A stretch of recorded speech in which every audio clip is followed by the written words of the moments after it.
तो क्या चुनाव आयोग ने बिहार के लोगों की परेशानी को बढ़ा दिया है? अखबारों की ये सुर्खियां देखिए, इसमें छपी खबर गवाही दे रही है कि चुनाव आयोग की पोल क्या इन अखबारों की सुर्खियों में छपी एक एक खबर ने खोल दी है।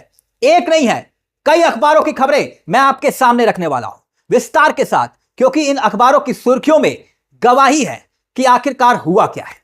एक सर्वे हुआ, अखबारों की सुर्खियां बता रही है कि बिहार में 10 में से 9 लोगों के पास किसी भी तरह की पहचान पत्र का दस्तावेज नहीं है। यानी 10 में से 9 लोग यह बता रहे हैं कि उनके पास आधार के सिवा दूसरा पहचान पत्र नहीं है। जबकि दूसरी अखबार की सुर्खियां देखिए, वो ये बता रही हैं, हैरान करने वाली बात, वो इसलिए क्योंकि दूसरी अखबार की सुर्खियां ये बताती हैं कि कुछ पुराने चुनाव आयुक्त कह रहे हैं कि बिहार में 2022-23 में चुनाव आयोग ने डोर टू डोर वेरिफिकेशन कराकर वोटर लिस्ट को अपडेट किया था, जबकि हर बार होता आया है। अब 2023 में यह नियम क्यों बदला गया? तो क्या अब बात शीशे की तरह साफ हो चुकी है कि कहानी कुछ और भी थी? और क्या वाकई में नोटबंदी के बाद वोटबंदी के विपक्ष के आरोप में कुछ दम दिखाई दे रहा है? अब देखिए इस खबर में क्या लिखा है वो समझिए, क्योंकि इस एक खबर की बात नहीं कर रहा हूं, मैं आपके सामने पूरी डाटा रखने वाला हूं।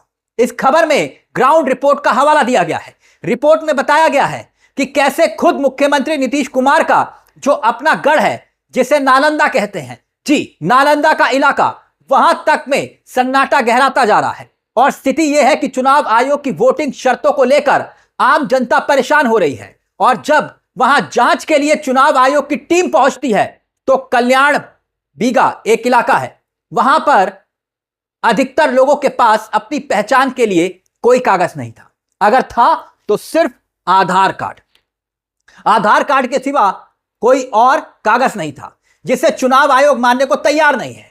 अब इस रिपोर्ट में यह भी बताया गया कि हजारों लोग ऐसे भी हैं जो अपने कागजात लेकर भटक रहे हैं।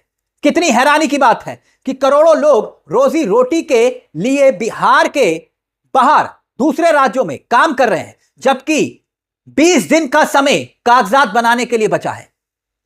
अब 20 दिन का समय, तो क्या यह वेरिफिकेशन के नाम पर जो कुछ दिखाई दे रहा है वो सब कुछ सामान्य है? और इसी रिपोर्ट में एक जिक्र और किया गया है, फिर आगे दूसरी रिपोर्ट्स भी आपको दिखाऊंगा। इस रिपोर्ट में कहा गया है कि लोग कह रहे हैं कि बीएलओ उनसे कह रहे हैं कि कागज नहीं है तो नया प्रमाण पत्र बनवाइए। क्या बिहार के बाहर रहने वाले वोटरों को यह बात पता चल चुकी है कि बिहार में ऐसा भी कुछ हो रहा है? उन्हें क्या करना है कि उनका वोटिंग लिस्ट में यानी कि वोट कट ना जाए, इसके लिए जो बाहर लोग रह रहे हैं बिहार के, उनको क्या करना है? क्योंकि 20% लोग प्लान करके बिहार के वासी दूसरे राज्यों में काम करते हैं। अब क्या वो भी निशाने पर है? हो सकता है उनका भी वोट कट जाए। यह कोई सामान्य आरोप नहीं है। 2 करोड़ लोग बिहार से बाहर बताए जाते हैं। इसमें से बड़ी संख्या में लोग वोटर हैं, सभी जाति धर्म के हैं। यह मसला बहुत बड़ा है।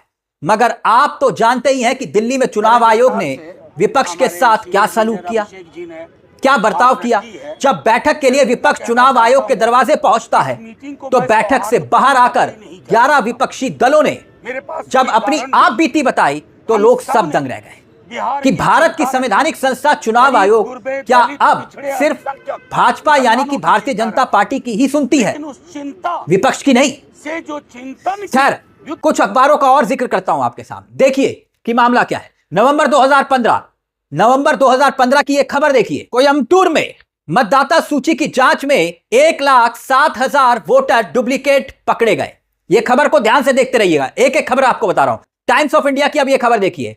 इसके बारे में रिपोर्ट करते हुए लिखा गया कि मानवीय स्तर पर चेकिंग कर नामों को फिर से वेरीफाई किया जाएगा। अक्टूबर 2023 की अब यह भास्कर की खबर को ध्यान से देखिए। जयपुर में 54,000 नाम वोटर लिस्ट से हटाए गए। मतदाता सूची के ड्राफ्ट पब्लिकेशन के बाद जब दोबारा मतदाता सूची का पुनर्निरीक्षण किया गया, समीक्षा की गई तो गड़बड़ी पाई गई और नाम जोड़ने हटाने का अभियान चलाया गया। अब आगे क्या है? अब एक और मामला देखिए। 40 दिन चले, सुनिएगा, 40 दिन चले इस अभियान में कुल 54,189 मतदाताओं के नाम सूची से हटाए गए। अब इस खबर को देखिए, एक और खबर, मैंने कहा ना सिर्फ एक खबर नहीं है, एक और उदाहरण दे रहा हूं, और यह उदाहरण क्यों दे रहा हूं फिर मैं आपको बताऊंगा। 15 मार्च 2025 CNBC टीवी 18 की यह रिपोर्ट है, जिसमें आधार और वोटर आईडी के लिंकिंग के मामले को लेकर चुनाव आयोग में जरूरी मीटिंग होने वाली है, इसका जिक्र किया गया। लिखा है कि गृह मंत्रालय, कानून मंत्रालय के अधिकारी इसमें शामिल होंगे। रिपोर्ट में यह भी लिखा गया है कि 2021 में हुए संशोधन के बाद जिन्होंने स्वेच्छा से अपना आधार नंबर दिया, उनका डाटा रखा जा रहा है ताकि वोटर आईडी से मिलाकर डुप्लीकेशन को रोका जा सके। यह खबर क्या कहती है? इससे क्या पता चलता है? इससे यह पता चलता है कि अगर कहीं डुप्लीकेट मतदाता हैं, यानी फर्जी मतदाता हैं, तो अलग तरह के अभियान से उन्हें पकड़ा जा सकता है, और वो पकड़े भी जाते रहे। इसके लिए 8 करोड़ मतदाता वोटर से फॉर्म भरवाना, नए फोटो मंगवाने की जरूरत नहीं पड़ती है। यही नहीं, बिहार के 8 करोड़ वोटर अपनी पहचान साबित करने के लिए मतदाता पहचान पत्र नहीं दे सकते। वोटर आईडी में मान्य नहीं है, इसमें मान्य नहीं है वोटर आईडी। आधार कार्ड भी मान्य नहीं है, आधार कार्ड की जरूरत नहीं, जबकि आधार से लिंक करके डुप्लीकेट वोटर्स खत्म करने का सपना खुद चुनाव आयोग ने दिखाया।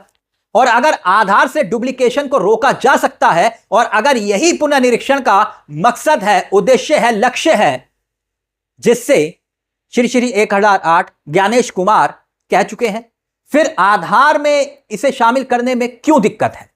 अब तेजस्वी यादव अपने सोशल मीडिया पर बकायदा इन्हीं खबरों को शेयर भी कर रहे हैं। देखिए, आपकी स्क्रीन पर होगा जो लिख रहे हैं तेजस्वी यादव, गांव गांव में एक ही गुहार, हमारे पास तो सिर्फ आधार।